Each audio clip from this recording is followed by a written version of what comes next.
भारतीय न्याय संहिता 2023, जिसे बीएनएस भी कहा जाता है। बीएनएस के चैप्टर 2 के बारे में जानेंगे। बीएनएस के चैप्टर 2 के अंतर्गत जो सेक्शन है वो 4 से 13 तक दिया गया है। तो चलिए जानते हैं सेक्शन 4 के अंतर्गत क्या होता है। सेक्शन 4 के अंतर्गत हमें पनिशमेंट के बारे में बताया गया है। पनिशमेंट जो है पहले आईपीसी के अंतर्गत 5 प्रकार की होती थी, लेकिन अब बीएनएस 2023 के अंतर्गत पनिशमेंट जो है वो 6 प्रकार की होती है। तो चलिए जानते हैं वो 6 प्रकार की पनिशमेंट क्या क्या है। तो पहले में डेथ के बारे में बताया गया है। डेथ का मतलब यहाँ पर बीएनएस के अंतर्गत कि फांसी का भी प्रावधान दिया गया है। दूसरे में कारावास की सज़ा बताई गई है। कारावास की सज़ा का मतलब होता है कि व्यक्ति को कारावास 2 प्रकार से दिया जाएगा। पहली कारावास जो होती है उसको आजीवन कारावास कहते हैं। आजीवन कारावास की अवधि 20 साल की होती है तथा दूसरा जो होता है उसे हम प्राकृतिक कारावास कहते हैं। प्राकृतिक कारावास के मतलब कि उस व्यक्ति को पूरी जिंदगी जेल में ही बितानी पड़ेगी। अब समझते हैं तीसरी सज़ा के बारे में। तीसरी जो सज़ा है उसे हम जेल की सज़ा कहते हैं। जेल की सज़ा का मतलब होता है कि व्यक्ति को जेल में ही रहना पड़ेगा और जेल की सज़ा 2 प्रकार की होती है। पहली जो सज़ा होती है उसे हम रिग्रेस कहते हैं। रिग्रेस को हिंदी में हम कठोर कहते हैं। कठोर सज़ा का मतलब होता है कि व्यक्ति को काल कोठरी में रखा जाएगा, जिसकी अवधि 7 या 14 दिन की दी जाएगी और उस व्यक्ति को कड़ी मेहनत की सज़ा दी जाएगी। वही दूसरी जो होता है उसे हम सिंपल सज़ा कहते हैं। सिंपल सज़ा के अंतर्गत उस व्यक्ति को काल कोठरी की सज़ा नहीं दी जाएगी और उसका सज़ा भी जो है वो बहुत कड़ा नहीं होगा। अब समझने की कोशिश करेंगे चौथे नंबर की सज़ा को। चौथे नंबर की जो सज़ा है उसे हम संपत्ति जब्त करने की सज़ा कहते हैं, जिसे प्रॉपर्टी अटैचमेंट भी कहा जाता है।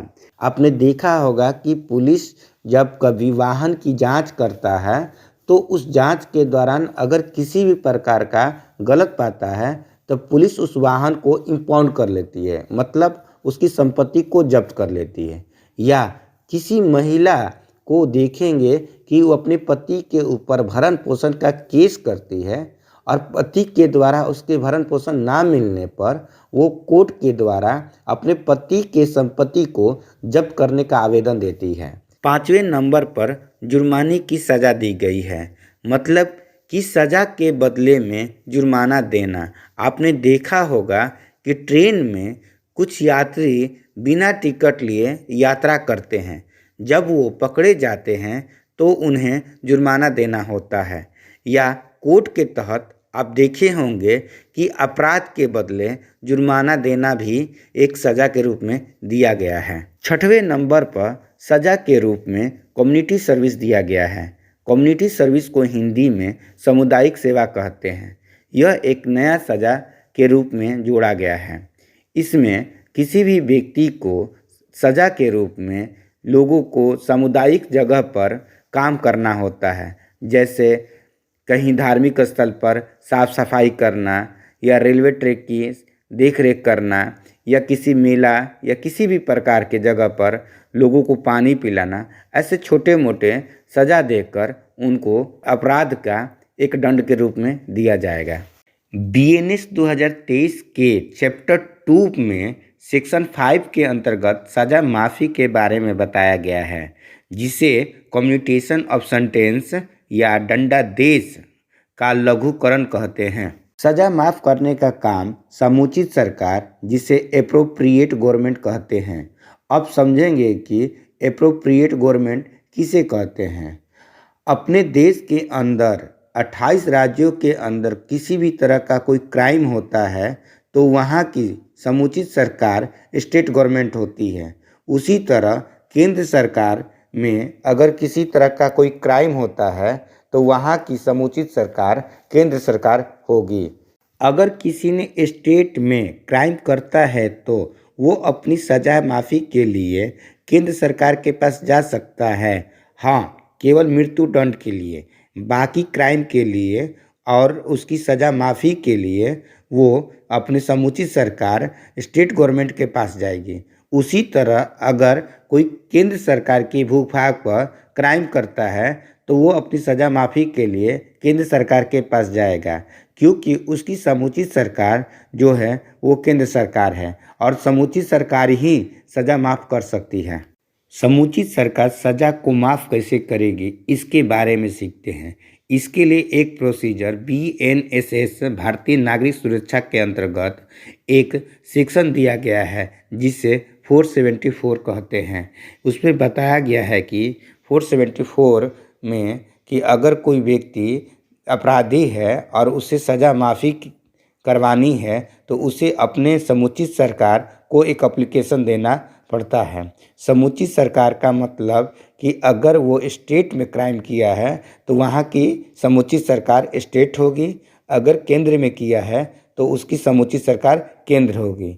अब हम जानेंगे कि सज़ा की माफ़ी किस तरह से किया जाएगा। यदि किसी व्यक्ति को फांसी की सज़ा दी गई है तो उसे समुचित सरकार माफ़ करते हुए आजीवन की सज़ा दे सकती है, और यदि किसी व्यक्ति को आजीवन की सज़ा दी गई है जिसकी अवधि 20 साल है तो उसे वो 13 साल तक माफ़ कर सकती है, मतलब कि 7 साल से कम नहीं, उसे 8 साल, 9 साल, 10 साल सज़ा काटनी ही होगी। और यदि किसी व्यक्ति को 7 साल से 10 साल तक की सज़ा मिली है तो समुचित सरकार केवल उसे 3 साल तक ही माफ़ कर सकती है, मतलब उसे 4 साल 5 साल सज़ा काटनी ही होगी। अगर 3 साल की सज़ा मिली है तो उसे फाइन की सज़ा में बदल सकता है, और यदि किसी व्यक्ति को कठोर सज़ा मिला है तो उसे सिंपल सज़ा में बदल सकता है। समुचित सरकार से सज़ा को माफ़ करने का तरीका उसे इसी प्रकार से बदलने का दिया गया है। BNS 2023 के चैप्टर नंबर 2 के अंतर्गत सेक्शन नंबर 6 में fraction of terms of punishment उम्र कैद की सज़ा के बारे में बताया गया है। इसे हिंदी में दंडावधियों की भिन्न कहा जाता है। बताते हैं कि उम्र कैद की सज़ा का प्रावधान जो है वो 20 ईयर तक दिया गया है। BNS के चैप्टर 2 में सेक्शन नंबर 7 बताता है कि मजिस्ट्रेट किस तरह की सज़ा दे सकता है। बता दें कि जिस धारा में अगर किसी व्यक्ति को सज़ा के रूप में अगर कठोर लिखा है तो उसे कठोर सज़ा दी जाएगी, लेकिन अगर कहीं पर सज़ा के रूप में साधारण लिखा है तो उसे साधारण सज़ा दी जाएगी। लेकिन बहुत सी ऐसी धारा है जहाँ पर ये लिखा ही नहीं है कि उसे कठोर सज़ा दी जाएगी कि उसे साधारण सज़ा दी जाएगी, तो वहाँ पर मजिस्ट्रेट की मर्ज़ी चलती है। वो चाहेंगे तो कुछ सज़ा कठोर कर सकते हैं और कुछ सज़ा साधारण कर सकते हैं। इसीलिए सेक्शन नंबर 7 को दंडाधिष्ट कहा जाता है, मतलब संपूर्ण कारावास या उसका कोई भाग कठिन हो या सादा हो सके, इसके बारे में बताता है। BNS के चैप्टर 2 में सेक्शन नंबर 8 बताता है अमाउंट ऑफ फाइन के बारे में, जिसे जुर्माने की रकम कहते हैं। इसमें मजिस्ट्रेट के द्वारा सज़ा के बदले में जुर्माने की फ़ाइन लगा सकता है। बता दें कि पहले में बताया गया है कि अगर किसी व्यक्ति को सज़ा के बदले में जुर्माना लिखा हुआ है तो जो जुर्माने की रकम होगी वही मजिस्ट्रेट देंगे। अगर कहीं कहीं पर जुर्माने की रकम नहीं लिखी है तो वहाँ पर मजिस्ट्रेट अपनी मर्ज़ी से जुर्माने की रकम लगाएंगे। वही दूसरे में बताया जाता है कि अगर किसी व्यक्ति को सज़ा के रूप में 2 साल की कैद या 10,000 रुपये की जुर्माना बताया गया है और वो जुर्माने ना दे तो उसे जुर्माने के बदले में उसे जेल की सज़ा बढ़ा दी जाती है। तीसरे में बताता है कि अगर जुर्माने के बदले उसकी जेल की सज़ा जो बढ़ाई जाती है वो कितनी होती है। बता दें कि जेल की जो सज़ा होगी वो 1/4 होगी, मतलब कि अगर किसी व्यक्ति को 1 साल की सज़ा है और तो उसमें 1/4 के तहत मतलब 3 महीने की वृद्धि हो जाएगी जो वो जुर्माने की सज़ा के बदले में होगा। वही चौथे में बताता है कि 1/4 की जो सज़ा मिलेगी वो कैसी होगी, सिंपल होगी या रिग्रेस होगी। बता दे कि अगर किसी में सज़ा के बदले में अगर दिया है 2 साल की सज़ा और 10,000 का फाइन, तो 2 साल की सज़ा में अगर रिग्रेस दिया है तो उसकी जो बढ़ोतरी होगी 1/4 के द्वारा, जो जुर्माना नहीं दिया रहेगा तो वैसी ही सज़ा उसको देगी, मतलब जैसे कि तैसा। अगर कठोर है तो कठोर में भी बढ़ोतरी होगी, अगर साधारण है तो उसे साधारण ही सज़ा में बढ़ोतरी होगी। अब बता दे 5वें नंबर में, 5वें नंबर में बताता है कि अगर जिस व्यक्ति को जुर्माने के बदले जो सज़ा दी गई है कैद की, वो कैसे होगी। मतलब कि अगर 5,000 रुपये की फाइन था तो उसे 2 महीने की सज़ा बढ़ाई जाएगी। अगर 5 से 10,000 का फाइन है तो उसे 4 महीने की सज़ा बढ़ाई जाएगी। अगर 10,000 से ज़्यादा का होगा तो 6 महीने की सज़ा बढ़ाएगी। यह सज़ा उसके पुराने सज़ा के अनुसार ये साधारण होगा तो साधारण दिया जाएगा, अगर कठोर है तो कठोर दिया जाएगा। अब आते हैं इसके 6 नंबर में।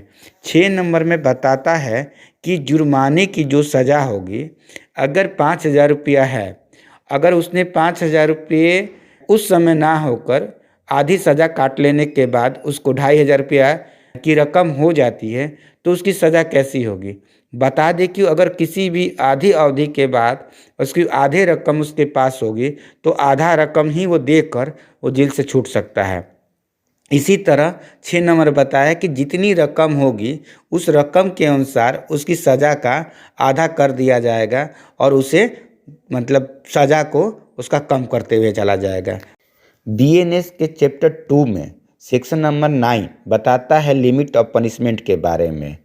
कई अपराधों से मिलकर बने अपराध के लिए दंड की अवधि, मतलब लिमिट ऑफ पनिशमेंट क्या होगी। बता दे कि अगर एक से ज़्यादा कोई क्राइम किया है तो उसकी सज़ा क्या मिलेगी, या एक ही क्राइम सीन में 2 लोग अलग अलग तरह के क्राइम किए हैं तो उनकी सज़ा क्या मिलेगी। इसके जानने के लिए हमें 2 तरह से समझना होगा। पहला बताता है कि अगर कोई इंसान कोई कार्य करता है उसमें से एक ही अपराध बनता है तो उसकी सज़ा एक ही होगी। जैसे यदि कोई व्यक्ति किसी व्यक्ति को चोट पहुंचाता है, चोट पहुंचाने के लिए उसे थप्पड़ मारता है, डंडा से मारता है, उठा उठा कर पटक देता है, तो यहाँ पर उसे सिर्फ चोट ही दिया है तो यहाँ पर उसकी जो सज़ा होगी वो एक चोट की ही सज़ा लगेगी। यहाँ पर थप्पड़ मारने के लिए अलग से धारा, या मुक्का मारने के लिए अलग से धारा, या डंडा मारने के लिए अलग से धारा नहीं लगेगी। मतलब कि सिर्फ कई तरह से मारने के बावजूद भी अगर उसने सिर्फ एक ही तरह का क्राइम किया है तो उसे एक ही सज़ा दी जाएगी। अब समझते हैं 2 में बताता है कि अगर कोई व्यक्ति एक ही क्राइम करता है पर उसके क्राइम के अंदर कई धारा लग जाता है तो कैसे उसको समझेंगे। जैसे कि एक व्यक्ति है, अगर अपनी पत्नी को मारता है, मारने का कारण उसका दहेज होता है, और पत्नी जब केस करने जाती है तो बताती है कि मेरे द्वारा लाए हुए सामान को भी ये लोग नहीं देते हैं, तो वहाँ पर भी एक धारा लग जाती है। मतलब कि एक ही क्राइम के अंदर 2-3 धारा लग जाए तो उसमें जो जितनी धारा लगेगी उस धारा के अनुसार ही उसे सज़ा दी जाएगी। बता दें कि लिमिट ऑफ पनिशमेंट बताता है कि मजिस्ट्रेट को बीएनएस के तहत 25 सेक्शन के अंतर्गत वो पावर होता है कि वो अगर किसी व्यक्ति को एक से अधिक की धारा लगी है तो वो जितनी धारा लगी है वो सारा धारा जोड़कर वो सज़ा दे सकता है, या जो सबसे अधिक धारा की पनिशमेंट है और वो दे सकता है। लिमिट ऑफ पनिशमेंट बताता है कि कोई भी मजिस्ट्रेट कितनी सज़ा दे सकते हैं। बता दें कि बीएनएसएस बताता है कि धारा नंबर 23 कि कोई भी सज़ा, जैसे सीजीएम जो है वो 7 साल की सज़ा दे सकते हैं, उसके ऊपर की सज़ा जो है वो सेशन कोर्ट और हाई कोर्ट देता है। वही देखेंगे कि फर्स्ट क्लास जो मजिस्ट्रेट होता है वो 3 साल की सज़ा देंगे और 10,000 की जुर्माना देंगे। वही सेकेंड क्लास की जो मजिस्ट्रेट होता है वो 1 साल की सज़ा और 5,000 जुर्माना देंगे। तो मान लीजिए कि अगर कोई व्यक्ति है और उसका मैटर जो है फर्स्ट क्लास मजिस्ट्रेट के पास चलता है और उसमें कई धारा लगा है, तो वो सारी धाराओं को जोड़कर उदाहरण के रूप में अगर 9 साल बनता है तो क्या मजिस्ट्रेट उसकी सज़ा सुना सकते हैं? नहीं। लिमिट ऑफ पनिशमेंट बताता है कि कोई भी मजिस्ट्रेट अगर एक से अधिक धारा लगा है तो वो सारी धारा को जोड़ के जितनी सज़ा बनता है, अगर उनकी अधिकार अगर उन्हें 3 साल की दिया गया है तो उसको वो डबल कर सकते हैं। जैसे में अगर कई धारा जो मिल के अगर 9 साल की बना है और वो फर्स्ट क्लास के मजिस्ट्रेट हैं तो वो अपनी अधिकार को जोड़कर देखेंगे तो सिर्फ वो 6 साल तक की ही सज़ा दे सकते हैं, 9 साल की सज़ा नहीं दे सकते हैं। तो वो क्या करेंगे कि अपने ऊपर वाले कोर्ट माने सीजीएम के पास वो भेज देंगे। उसी तरह सीजीएम भी अपनी सज़ा का डबल कर सकते हैं जब कई धारा लगा रहता है। अगर सिंगल धारा लगा है तो अपने जो अधिकार है उस अधिकार के बेस पर वो सज़ा देंगे। बता दें इसी तरह दूसरे में जो दिया गया है कि अगर कोई व्यक्ति किसी क्राइम सीन में एक से ज़्यादा अपराधी इन्वॉल्व है तो क्या उसके ऑफेंस के अनुसार एक ही सज़ा मिलेगी? नहीं। बता दें कि उदाहरण के रूप में कि अगर कोई व्यक्ति है, मान लीजिए कि कोई लड़का है और अपने एक दोस्त के साथ किसी व्यक्ति को धमकाने के लिए जाता है बदला लेने के रूप में, लेकिन उसके दोस्त ने उसकी हत्या ही कर देता है, तो यहाँ पर उस दोनों को क्या एक ही सज़ा मिलेगी? नहीं, दोनों को एक सज़ा नहीं मिलेगी, क्योंकि उसका जो दोस्त था उसने मर्डर किया और उस लड़के ने सिर्फ उसे धमकाने के लिए ले गया था। मतलब कि उसका इंटेंशन कुछ अलग था और उस व्यक्ति ने कुछ अलग किया, इसलिए दोनों के इंटेंशन अलग अलग होने के कारण उन दोनों की भी जो सज़ा होगी वो अलग अलग दी जाएगी। लिमिट ऑफ पनिशमेंट यही बताता है कि किसी भी व्यक्ति को अपराध के अनुसार कैसी सज़ा देनी चाहिए और कैसी नहीं देनी चाहिए। बीएनएस के चैप्टर 2 के अंतर्गत सेक्शन नंबर 10 डाउटफुल जजमेंट के बारे में बताता है। इसे हिंदी में कई अपराधों में से एक के दोषी व्यक्ति के लिए दंड, जबकि निर्णय में यह कथित है कि यह संदेह है कि वो किस अपराध का दोषी है। समझने के लिए बताएंगे, यदि कोई कोर्ट के अंदर कोई ऐसी केस चल रहा है जिसमें पता चलता है कि क्राइम इसी ने किया है पर वो किस धारा के अंतर्गत काम किया है वो पता नहीं चलता है, इसे ही हम डाउटफुल कहते हैं। समझने के लिए, एक टीचर बच्चों को पढ़ा रहे हैं और कुछ बच्चे बदमाशी कर रहे हैं, तब टीचर को गुस्सा आता है और उसने बच्चे को पीटना शुरू कर देते हैं। पीटने के क्रम में एक बच्चे का कान का चदरा फट जाता है और वो बच्चा किस कर देता है। तो यहाँ पर जज देखते हैं कि उस टीचर ने उस बच्चे को तो मारा है और उसे ग्रेवियस हर्ट भी दिया है, तो लेकिन पर यहाँ पर वो जब टीचर ने एक्सेप्ट भी किया, पर टीचर बोलता है कि मैंने इसे कोई मारने की कोशिश नहीं की, मैंने तो सिर्फ पढ़ाने की कोशिश की थी। ये बच्चे काफ़ी ज़्यादा शरारती कर रहे थे और पढ़ाने नहीं थे दे रहे थे, तब मैंने इन्हें मारा सर। तो यहाँ पर टीचर का जो था वो इंटेंशन नहीं था, तो इसी को ही डाउटफुल कहते हैं कि उन्हें ग्रेवियस हर्ट के सज़ा ना देकर उस टीचर के गुड फेथ होने के कारण अब वो सज़ा जो है वो परिवर्तित करेंगे। मतलब कि जो कम से कम सज़ा होगी वो सज़ा देने की कोशिश करेंगे, क्योंकि उनका जो इंटेंशन था वो उस बच्चे को मारना नहीं, बच्चों को पढ़ाने के दौरान गुस्से के होने के कारण ये हुआ था। इसी तरह कि कई प्रकार के डाउटफुल होने के कारण बहुत सारे केसों के अंतर्गत जो सज़ा दी जाती है उस सज़ा के बदले बदल कर किसी और सज़ा के जो उससे मिलता जुलता होता है तो वो सज़ा दी जाती है, इसे ही हम डाउटफुल कहते हैं। बीएनएस के चैप्टर 2 के सेक्शन नंबर 11 एकांत प्रतिरोध, जिसे सोलिटरी कन्फाइनमेंट कहते हैं। बता दें कि सोलिटरी कन्फाइनमेंट का मतलब होता है एकांत कारावास। अगर किसी व्यक्ति को साधारण सज़ा दी गई है तो उसे सोलिटरी कन्फाइनमेंट नहीं दिया जाएगा, लेकिन अगर किसी व्यक्ति को कठोर सज़ा दी गई है तो उसे सोलिटरी कन्फाइनमेंट दिया जाएगा। अब सोलिटरी कन्फाइनमेंट कितना दिया जाएगा इसके बारे में समझते हैं। अगर किसी व्यक्ति को सज़ा के रूप में 6 महीना दिया गया है तो उसे सॉलिटरी कन्फाइनमेंट 1 महीने को दिया जाएगा। अगर वही 6 महीने से 1 साल की अवधि दी गई है तो उसे 2 महीने के दिया जाएगा। और यदि एक व्यक्ति को 1 साल से जितनी भी पूरी उम्र ज़िंदगी तक अगर सज़ा दी गई है तो उसे सिर्फ सॉलिटरी कंसाइनमेंट जो है वो 3 महीने के दिया जाएगा। मतलब कि 30 दिन, 60 दिन और 90 दिन की ही सॉलिटरी कंसाइनमेंट होती है। इसे एकांत कारावास कहते हैं। बीएनएस के चैप्टर 2 के अंतर्गत section number 12 limit of solitary confinement के बारे में बताता है। एकांत प्रतिरोध की अवधि, जिसे काल कोठरी की अवधि कहते हैं।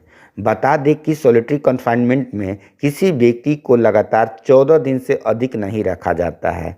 अगर किसी व्यक्ति को ने 14 दिन की सज़ा काटी है तो उसे 14 दिन के बाद ही सॉलिटरी कन्फाइनमेंट दिया जाएगा। अगर किसी व्यक्ति को 3 महीने से ज़्यादा की सज़ा दी गई है तो उसे 1 महीने में 7 दिन तक एकांत कारावास रखा जाएगा। 7 दिन के बाद 7 दिन की गैप दी जाएगी, फिर उसके बाद 7 दिन के बाद उसको एकांत कारावास रखा जाएगा। इसे ही लिमिट ऑफ सॉलिटरी कन्फाइनमेंट कहते हैं। सेक्शन नंबर 13 इन्हेंस्ड के बारे में बताता है। इन्हेंस्ड का मतलब होता है सज़ा को बढ़ा कर देना। अगर कोई इंसान पहले से कोई ऐसा क्राइम करता है जिसकी वो सज़ा काट रखा है और फिर वही क्राइम वो दोबारा कर देता है तो उसे इन्हेंस्ड कर दिया जाता है, मतलब उसकी सज़ा को बढ़ोतरी कर दिया जाता है। सेक्शन नंबर 10 और सेक्शन नंबर 17 के जिसकी सज़ा 3 साल की है, अगर वो क्राइम दोबारा करता है तो उसे आजीवन कारावास दे दिया जाता है।